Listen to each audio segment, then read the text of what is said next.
All right, now it's time to find yourself a comfortable seat because you're going to be down here where your SLB-EXT control board is.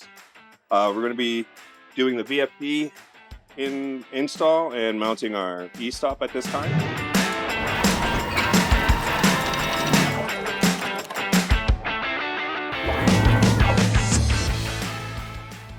So you're going to grab a M5 lock nut.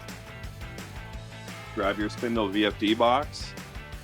Inside the VFD box, you're going to find a little baggie. This is going to have your VFD mounting spacer, as well as M5 by 30 millimeter screws. Slide out your VFD, pull everything out of the bag.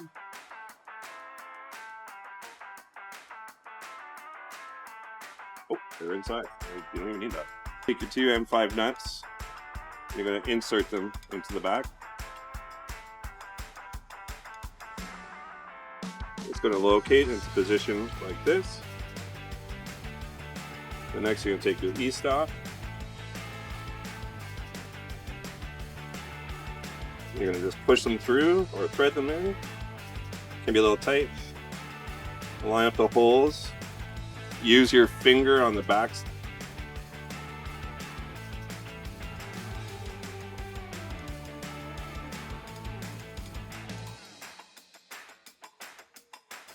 What you're going to do is get your spindle cable ready. Now I've already pre-done it, but ideally you've got it running through the drag chain. You're going to take your spindle power cable and you're going to plug it in here through the lower triangle. You can use a friend for this part, or if you've got it,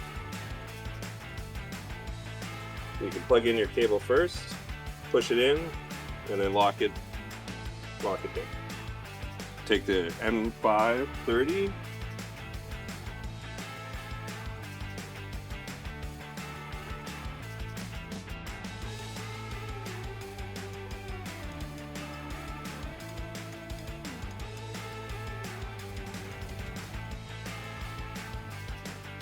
Do not over tighten these at all.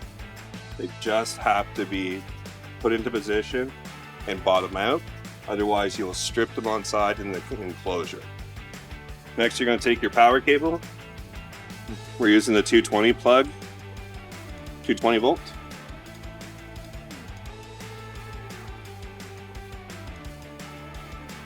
Plug in your power cable. Take the RS-485 cable and insert it. Ensure power is set to off. Connect the RS-485 cable into the back of the controller.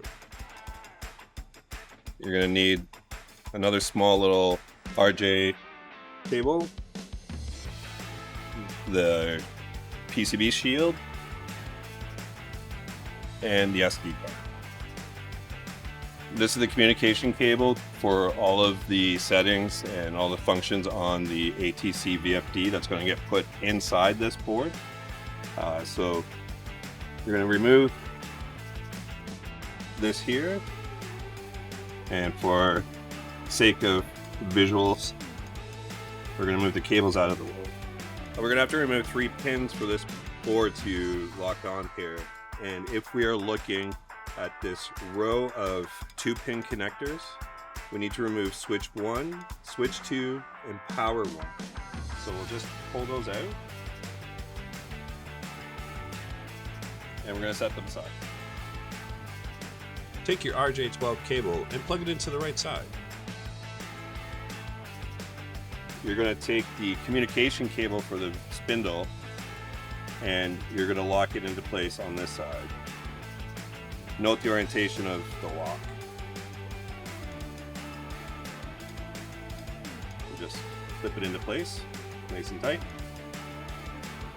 And you're going to, these pins align up with here, with this connector. Slide it into position. Feed your cable out through the side. This RJ cable is going to get plugged into the pendant port on the other side.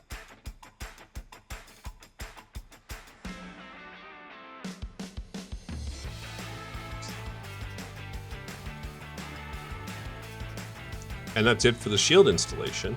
Put the cover on and then we'll move on to the next step.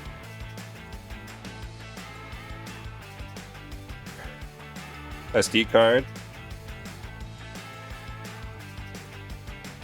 Remove the SD card and insert it into the slot on the front of the controller. Once the card has been installed, it's time to join me at the next step.